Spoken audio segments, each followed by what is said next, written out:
Nilafur and I'm an analyst at 𝐓𝐡𝐚𝐧𝐤 Financial Services.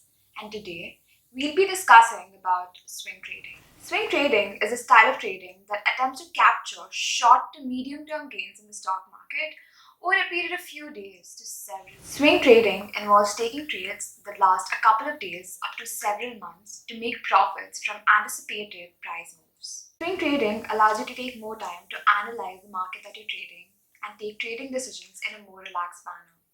It is not as pressurizing as day trading. As opposed to long-term investing, in swing trading, you do not have your capital tied down to a bad stock for a long time.